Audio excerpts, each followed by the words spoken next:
We now go to the gentlelady from Wyoming, Ms. Lummis. Thank you, Mr. Chairman, and thank you for your leadership these past couple of years. We appreciate your hard work on this committee. Dr. Gruber, did you participate in the scoring aspect of the Affordable Care Act?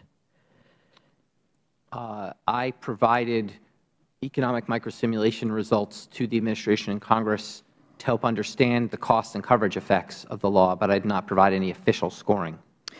Well, you have stated that the ACA was written in a tortured way, so CBO would not score it as a tax. Now, how did the Administration use your information to write the ACA in a tortured way so CBO would not score it as a tax? Once again, I apologize for my inopportune, just inappropriate terminology. Well, but they didn't score it as a tax, right? The Administration, I did not draft. How did you do it? How did you get CBO to not score it as a tax, knowing that at some point you might have to get the U.S. Supreme Court to say it was a tax? How did you do it? I don't run CBO. I didn't draft the legislation. What does CBO stand for? Congressional Budget Office. And what is scoring? Scoring is the method by which the Congressional Budget Office estimates the effects of legislation on things like the Federal budget. You have said in 2012 remarks at Noblest that you wrote part of Obamacare yourself. What parts did you write yourself?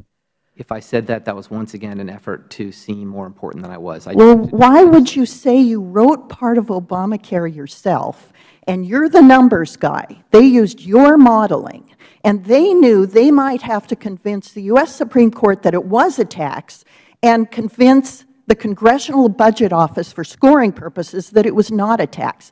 How did you do that? Ma'am, once again, I did not write any part of the Affordable Care Act. Well, why did you say in 2012 explicitly that you wrote part of Obamacare yourself? I was speaking glibly. How many non-politicians know what CBO is?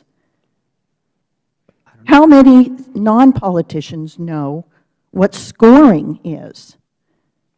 How many non-politicians would know that you have to get by CBO scoring in order to get the Affordable Care Act to say that it's going to lower costs?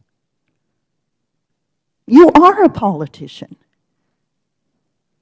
Everything that has led up to your testimony today is inconsistent with your testimony today, which is to say all of your prior statements were a lie.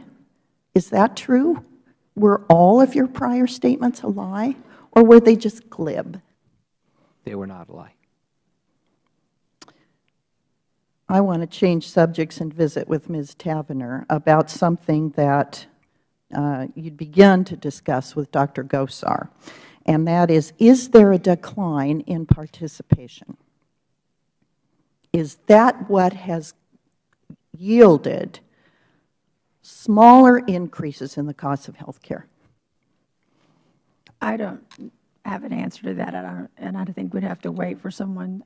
It's too early to know. Is there a way to analyze the information to get that fact, to determine it? I think if you look at the Medicare trustees report, if you look at the national health expenditure, it will show you trends.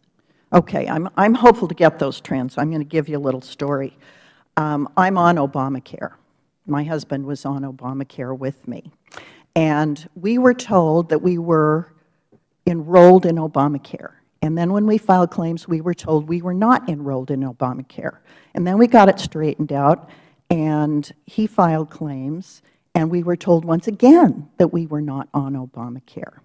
Well, come to find out, my husband was having chest pains at the time that he was told we were not enrolled in Obamacare, and come to find out, he didn't have all of the tests that he was advised by his physician to have. So On October 24th, a week before election, my husband went to sleep and never woke up. He had a massive heart attack in his sleep at age 65, a perfectly, by all appearances, healthy man. Come to find out, in a conversation with his physician after he died, he chose not to have one of the tests, the last test, his doctor told him to have. This happened to coincide with the time that we were told that we were not covered by Obamacare. I'm not telling you that my husband died because of Obamacare. He died because he had a massive heart attack in his sleep.